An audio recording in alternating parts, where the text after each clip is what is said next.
Здравейте, потребители на YouTube! Надявам се да ви е харесал миналият епизод на PES 2016 и сега продължаваме с едно много интересно дерби, което избрахме. Дербито на Германия, Байер Мюнхен, Борусия Дортмунд на националния стадион в Варшава, който ми е любим. Нека да започнем.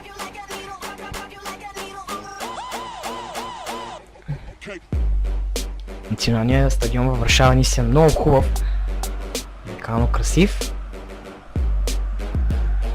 А баварците са решено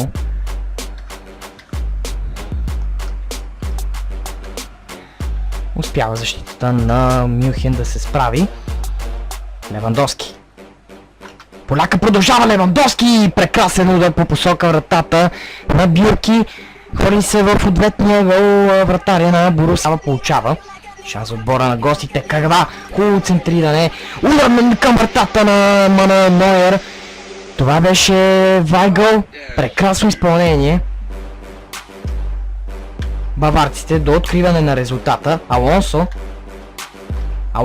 Прекрасно подаване на Алонсо към Томас Мюлер, който днес играе зад нападателя. Филип Лам. Робен. Още една хубава комбинация в отбраната, която отбраната на Борусия допусна. Ето Видал. Рибери. Няма засада. Рибери центрира. Опита се странична ножица напред да бие сега. Много опасен удар и страхотно спасяване на Бюрки.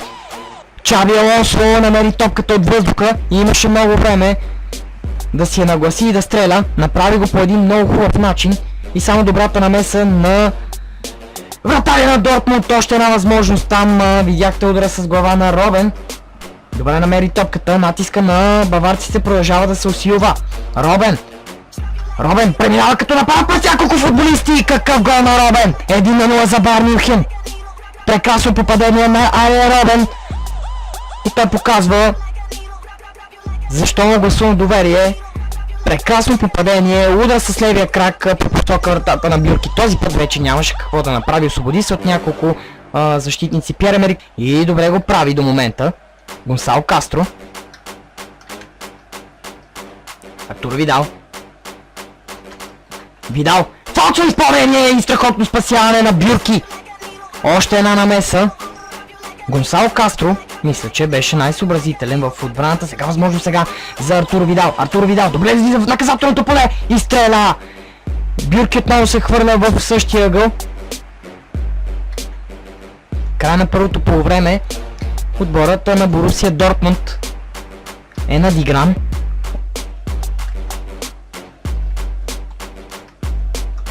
Хубаво подаване за Робен, няма засада, но ето че флага единът.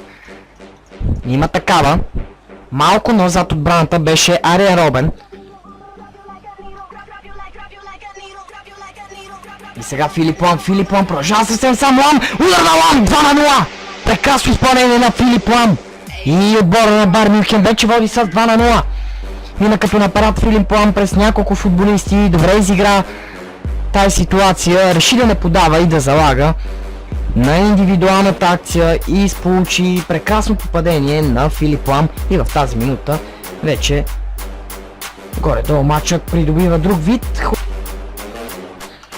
Робен! Прекрасен шпагат на Робен! И колко беше близо Робен да направи резултата. 3-0. Много ударите. Подаване напред. Добра комбинация в отбора на гостите. Прекрасно подаване за Робен и това е гол. 3-0. И вече тук нещата изглеждат много различни. Байер Мюнхен вече води с 3-0. Втори гол на Арjen Робен, но той целува и камерата със своята радост. Уникално изпълнение. И резултата вече набъбна на 3-0. Класическо трио на националния стадион в Варшава. Отбората на много добре се представя отбора на Байер Мюнхен. Прекрасно подаване за Левандовски. Той на пространство пред себе си изстреля. Доста станаха атаките в последните минути. Байер Мюнхен. Той навлиза навътре. Робен в наказателното поле. Центриране. Какво направи там футболиста? Бендер! Това е възможност и Нойер спасява тази перфектна възможност. Пиер-Емерик Обамаянг. Шпагата обаче отново го спира. Последна атака Чаби Алонсо. Левандовски. Левандовски има пространство пред себе си. Левандовски решава да стреля. Левандовски! Спасяване на Бюрки. Още едно добро спасяване.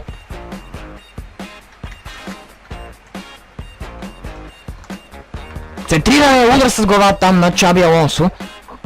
Намери топката от въздуха Алонсо. Но това не го позволява отбора на Байерн Мюнхен и това се видя днес 3-0 срещу Дортмунд. Ядосан е Марко Ройс, както виждаме, но няма какво да се прави. А този матч беше специално за потребителите на YouTube. Това от мен, надявам се да ви е харесало. От националния стадион във Варшава Байерн Мюнхен победи с 3-0 от Дортмунд с 2 гола на Робен и един на Филип Лам, който успя също да отбележи. Това е.